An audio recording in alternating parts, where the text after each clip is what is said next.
बिस्मिल्लाहिर्रहमानिर्रहीम, अस्सलाम वालेकुम। Welcome to learn with MB. उम्मीद है कि आप सब खैरियत से होंगे।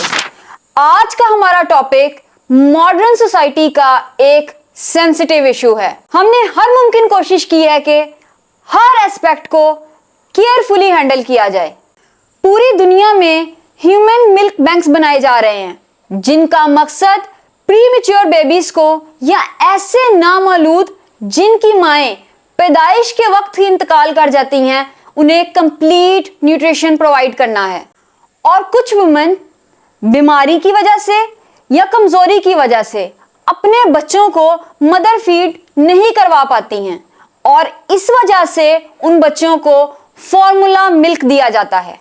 1950 से बच्चों को फॉर्मूला मिल्क दिया जाना एक कॉमन प्रैक्टिस बन चुकी है, जहां फॉर्मूला मिल्क बच्चों के लिए ना सिर्फ ग़िज़ाइयत में कम है, वहीं इसकी वजह से गर्ड्स की बीमारियां भी बच्चों में आम हो गई हैं। इस सारी सूरत हाल से निपटने के लिए 35 ऐसे ममालिक हैं जहां पर मिल्क बैंक ऑपरेट कर रहे हैं।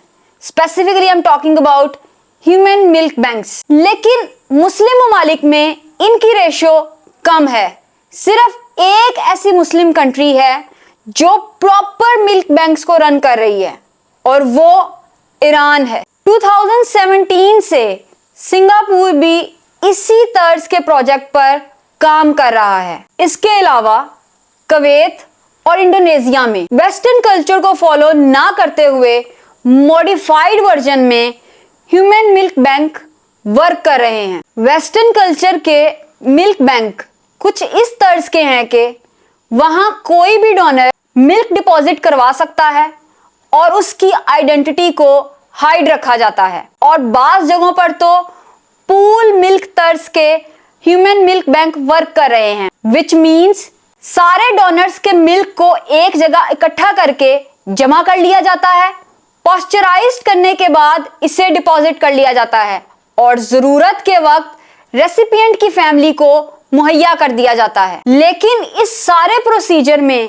एक चीज को सिरे से ही नजरअंदाज कर दिया जाता है, वो है इस सब की रिलीजियस इम्प्लीकेशंस।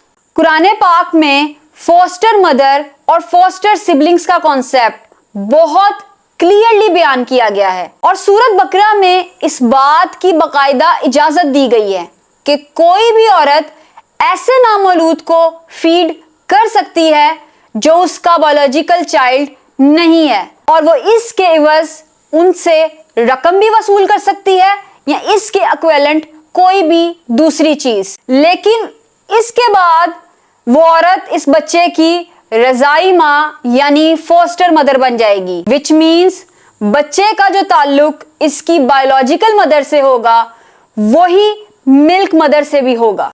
फोस्टर मदर के बायोलॉजिकल चिल्ड्रन रेसिपिएंट बच्चे के फोस्टर सिबलिंग्स होंगे और इन फ्यूचर इनका आपस में निकाह फॉरबिडन होगा।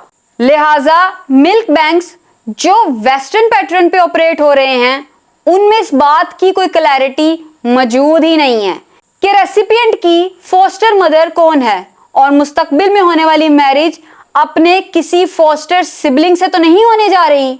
इस तरह की कॉम्प्लेक्स और सेंसिटिव सिचुएशन को डील करने के लिए कुवैत में peer to peer donation model को फॉलो किया जा रहा है। इसके मुताबिक मुस्लिम प्रीमेच्योर और मुस्लिम न्यूबॉर्न को अनपॉस्चराइज्ड मिल्क प्रोवाइड किया जाता है, लेकिन इसके कबल डोनर और रेसिपिएंट की फैमिलीज आपस में मिलती हैं और डोनेशन के तमाम डिटेल पर्सपेक्टिव को डिस्कस करती हैं। इसमें म्यूचुअल सस्टेनेबिलिटी और किनशिप से रिगार्डिंग इश्यूज को हाईलाइट किया जाता है। इस सिस्टम को तुर्किया, सऊदी अरेबिया और बांग्लादेश में यूज किया जा रहा है और तमाम डेटा को फ्यूचर वेरिफिकेशन के लिए इलेक्ट्रॉनिकली स्टोर किया जाता है। बाकी कंट्रीज भी इस्लामिक अथॉरिटीज से अप्रूवल के बाद इसी तर्ज के बैंक बनाने पर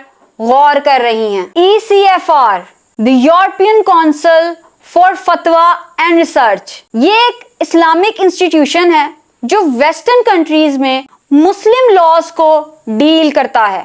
इसके according conventional milk banks kinship को डेवलप नहीं करते हैं। इस्लामी स्कॉलर्स के मुताबिक किनशिप उस वक्त एस्टेब्लिश होती है जब रेसिपिएंट डोनर से इतना मिल्क रिसीव करे कि उससे उसकी हंगर सेटिस्फाई हो और उसकी ग्रोथ में भी सपोर्ट मिले। सो ऐसी सिचुएशन में जब डोनर की आइडेंटिटी ही अननोन है plus pooling of milk from different donors है, तो ये इम्पॉसिबल है कि डिसाइफर किया जा सके कि किस पर्टिकुलर डोनर का मिल्क बेबी के हंगर को सेटिस्फाई कर रहा है और ग्रोथ में भी सपोर्ट कर रहा है। लेकिन ECFR ने national institute for health and care excellence की रिकमेंडेशन पर अमल करते हुए तमाम डोनर्स के डेटा को रिकॉर्ड रखने का फैसला किया है और इस रिकॉर्ड को कम से कम 30 साल तक के लिए मेंटेन रखा जाएगा ताकि मुस्लिम पेरेंट्स वेरीफाई कर सकें कि मैरिज पार्टनर्स जो 2 पोटेंशियल मैरिज पार्टनर्स हैं उनमें किनशिप है या नहीं। मिल्क बैंक इसलिए भी जरूरी है क्योंकि प्री मैच्योर बेबीज की डेथ रेशो काफी ज्यादा है। इनफैक्ट पूरी दुनिया में 15 मिलियन प्री मैच्योर बर्थ्स होती हैं और इनमें से 1 मिलियन बेबीज किसी ना किसी कॉम्प्लिकेशन की वजह से मर जाते हैं और बहुत से बच्चे ऐसे भी हैं जिनकी मदर्स की डेथ उनकी बर्थ के टाइम ही हो जाती है। ऐसे बच्चों के लिए milk banks blessing in disguise है और कुरान पाक में भी इसका वाज़िया जिक्र है कि 2 फैमिलीज एग्रीमेंट के बाद 2 साल तक बच्चे को फीड कर सकती हैं और मनी कंपनसेशन भी क्लियरली मेंशन किया गया है। WHO ने मदर फीड की हमायत की है और इसके अकॉर्डिंगली न्यूबॉर्न को कम से कम 6 मंथ तक मदर फीडिंग रिक्वायर्ड होती है और इसके अलावा फर्दर 18 मंथ्स तक मदर फीडिंग को कंटिन्यू रखने का कहा गया है, तो ये कुल अरसा 2 साल का बनता है। पाकिस्तान में भी 15 जुलाई को Sindh institute of child health and neonatology में फर्स्ट मिल्क बैंक इनॉग्रेट किया गया, लेकिन रिलीजियस डिस्कशन और दारुल उलूम के असेंट के मिलने के बावजूद इसे 1 हफ्ते बाद ही बंद कर दिया गया।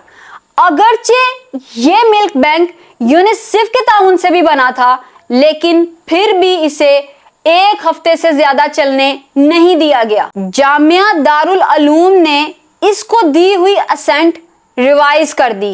इस रिवीजन की हमायत हाफिज मोहम्मद ताहिर अशरफी साहब ने भी की, जो कि पाकिस्तान उलमा कोर्ट के चेयरमैन हैं। दुनिया में almost 750 human milk banks operate कर रहे हैं जो न्यूबॉर्न की न्यूट्रिशनिस्ट वैल्यू को समझते हुए खोले गए हैं। अगर पाकिस्तान में भी SOPs को फॉलो करते हुए ये काम किया जाए तो बहुत से नामौलूद बच्चों की जान बचाई जा सकती है। According to Pakistan demographic and health survey 2018, Pakistan में नामौलूद की अफराद की रेशो सबसे ज्यादा है।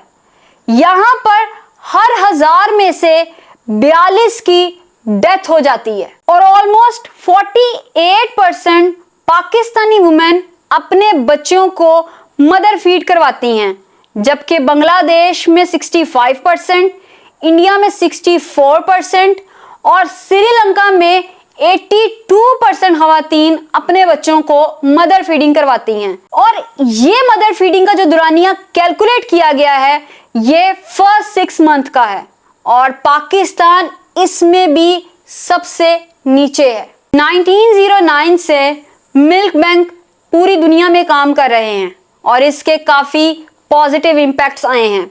इसके बावजूद पाकिस्तान में मिल्क बैंक को 1 ही हफ्ते में बंद कर दिया गया। डॉक्टर अजरा जो कि सिंध प्रोविंस की हेल्थ मिनिस्टर हैं, उनका कहना यह था कि पाकिस्तान में properly developed digital identification system है जिससे ये सारा रिकॉर्ड रखा जा सकता है कि डोनर और रेसिपिएंट कौन है। लिहाजा ये एक अपॉर्चुनिटी है कि प्रीमेच्योर बेबीज की जान बचाई जा सके। लेकिन उल्मा का ऑब्जेक्शन इस पर स्टिल कायम है। उनके मुताबिक इस सब से मैरिज प्रॉब्लम्स क्रिएट होंगी और इस मुकद्दस प्रोसेस को कमर्शलाइज किया जाएगा।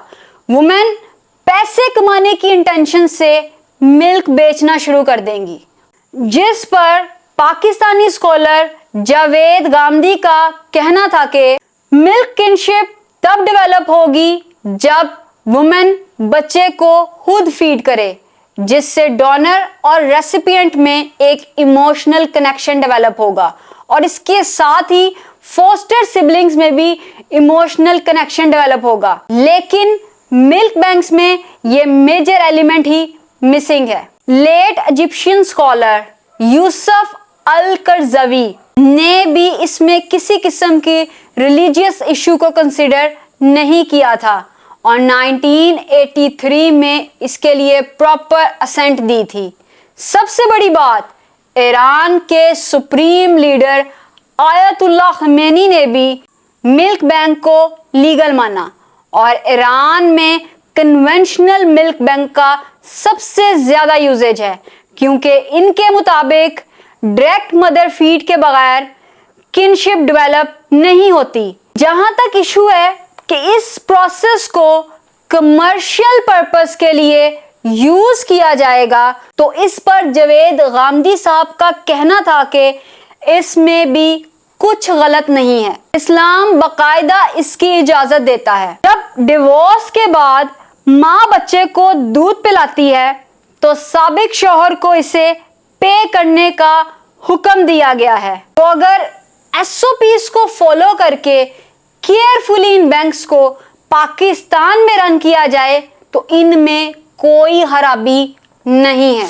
पाकिस्तान को ईरान और डिफरेंट कंट्रीज के मॉडल्स को बड़े कीनली ऑब्जर्व करना चाहिए और इनको स्टेक होल्डर्स के साथ साथ नॉन कन्वेंशनल स्कॉलर से भी डिस्कस करना चाहिए और इस्लाम के 3 बुनियादी असूलों को यहाँ पर फॉलो करना चाहिए, जिनमें से first one public interest, second necessity and the third one is no harm to others.